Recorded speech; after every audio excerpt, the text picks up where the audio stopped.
semuanya, perkenalkan nama saya Novia Delungara dengan NIM 22120031. Saya dari Prodi Gizi kelas A191.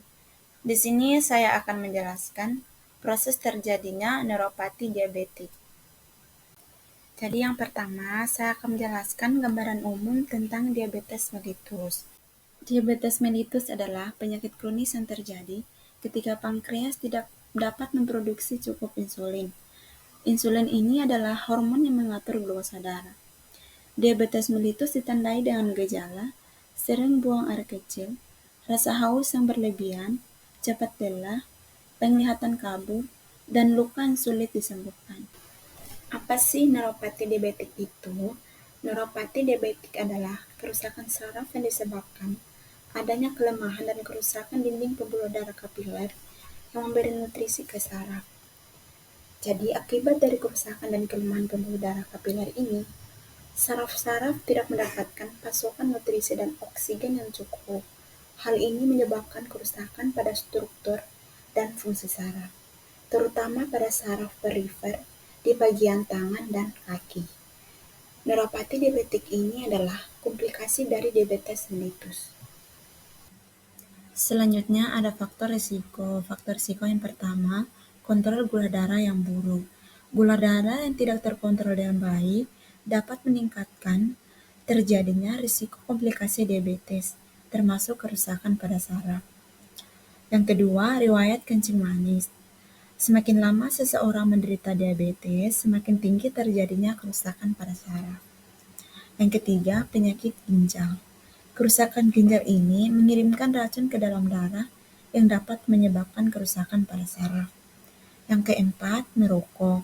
Merokok dapat mempersempit dan mengeraskan arteri sehingga mengurangi aliran darah ke tungkai dan kaki. Hal ini membuat luka lebih sulit disembuhkan dan terjadi kerusakan pada saraf tepi. Faktor risiko yang terakhir, obesitas. Obesitas ini dapat meningkatkan risiko neuropati diabetik. Selanjutnya ada tanda dan gejala. Tanda gejala yang pertama, nyeri dan rasa terbakar.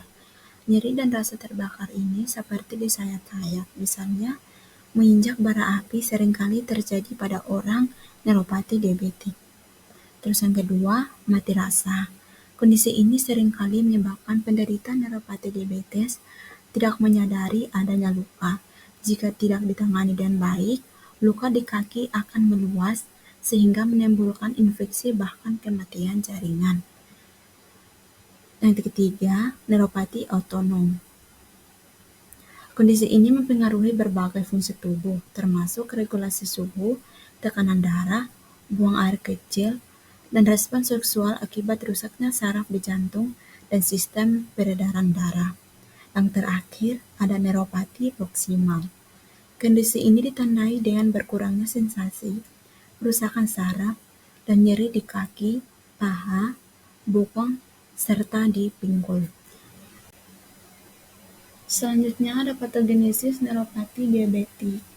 Penyebab utamanya adalah hiperglikemia yang menyebabkan perubahan reologi yang meningkatkan resistensi pembuluh darah endotel dan mengurangi aliran darah pada saraf.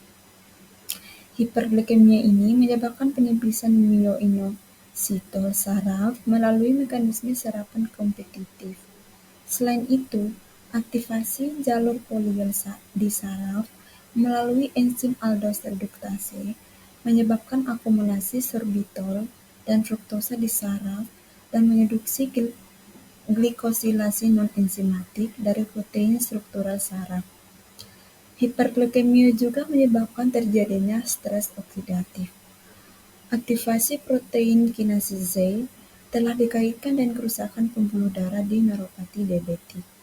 Perubahan ini mengakibatkan metabolisme sel saraf aksonal menjadi tidak normal, yang mengakibatkan gangguan transportasi aksonal, pengurangan langsung glukosa sorbitol dan fruktosa pada saraf. Pasien diabetes menunjukkan korelasi dengan tingkat keparahan neuropati. Hipoksia endeneural disebabkan oleh peningkatan resistensi pembuluh darah dan penurunan aliran darah di saraf. Hipoksia ini menyebabkan kerusakan kapiler lebih lanjut yang pada gilirannya memperburuk gangguan transportasi aksonal dan mengurangi aktivitas natrium kalium adenosin trifosfatase yang menyebabkan atrofi aksonal dan gangguan konduksi pada saraf.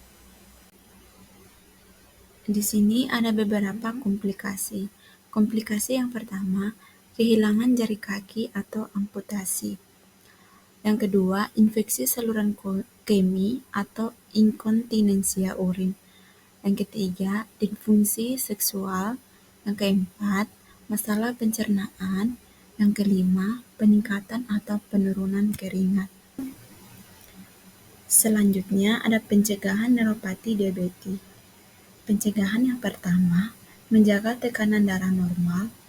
Yang kedua, melakukan banyak aktivitas fisik. Yang ketiga, mempertahankan berat badan ideal. Yang keempat, menghindari konsumsi alkohol. Yang kelima, menerapkan pola makan yang sehat.